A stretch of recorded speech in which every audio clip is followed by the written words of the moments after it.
खुलुमबाय लोगोफोर, नोंथांमोनखौ आंनि बिटिआर निउसआव फिन बरायबाय आरो जायफोर आंनि चेनेलखौ साबस्क्राइब खालामाखै अन्नानै साबस्क्राइब खालामदो। धेमाजि जिल्लानि बर' सुबुं आफाद BKWSC बिलखौ दाफुंना होनायनि थाखाय धेमाजि जिल्लानि सुबुंफ्रा गोबां रंजानाय फोरमायदों। फैगौ 10 साननि गेजेरावनो हाग्रामा महिलारिया जेलाव थांनांगोन होननानै बुंदों प्रमद बर' सारआ। BTCआव 17 बोसोर जाख्ल'नायनि थाखाय जेलाव थांनांगौ। 2,300 कौटि रां जाख्ल'नाय नायबिजिरनानै नुनो मोननाय जादों। बेखायनो हाग्रामा महिलारिजों लोगोसे बेसेबां जाख्ल'नायफोर दं, बिजों लोगोसे बिथांमोनाबो जेलाव थांफानांगोन।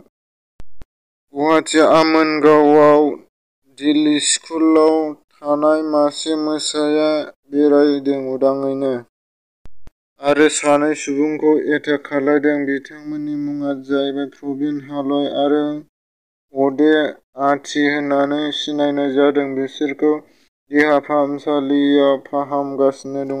बाक्सा सालबारिनि रुफाय बाजाराव अर नांदों। बेवहाय 4 लाखसो खहा जादों होननानै बुंदों। कक्राझाराव थानाय जमदुवार आरो पिकनिक स्पटखौ बन्द खालामबाय।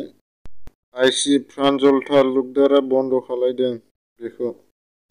आबादारि बिग्रायनाया 30 साननि बारबाय। दाखालि 30 दिसेम्बराव भारत सरकारा आबादारिफोरजों सावरायो। बिसिनि मोनब्रै सुक्तिनि बिथोराव मोननैखौ गनायनानै लायो आरो आबादारिफोरा मोनथाम सुक्तिखौ गनायनानै लायाबा बिग्रायनायखौ दोनथ'नाय नङा होननानै बुंदों।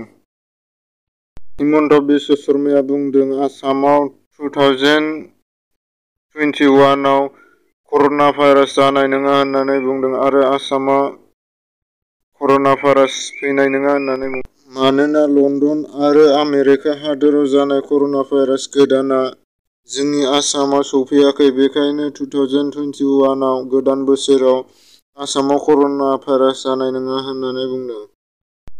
जोंनि आसामनि सिङाव थानाय गुवाहाटियाव मोनसे सिरियाखाना दंमोन। सिरियाखानाखौ कर'ना भाइरासनि थाखाय बन्द खालामनानै दोनदोंमोन। बेखौ मैयानिफ्राय बेखेवनानै होबाय। मैया 31 दिसेम्बरनिफ्राय बेखेवनानै होबाय। महम्मद बारुल इस्लामआ पिसिडिआर जेननायनि थाखाय खानाय दाढ़ि सिनजायाखैमोन। मैया बिथाङा इउपिपिएल देरहानायनि थाखाय खानाय दाढ़ि सिननानै लाबाय। खुलुमबाय गोदान बोसोरनि बयनिसिमबो हामलायथि बावहरनाय जाबाय। आंनि चेनेलखौ साबस्क्राइब खालायाखैबा साबस्क्राइब खालामदो आरो बे खाथिनि बेल आइकन बेलखौबो थुनानै होदो जाहाथे मोजां भिडिअ'आ थाबैनो सौहैनाय बायदि।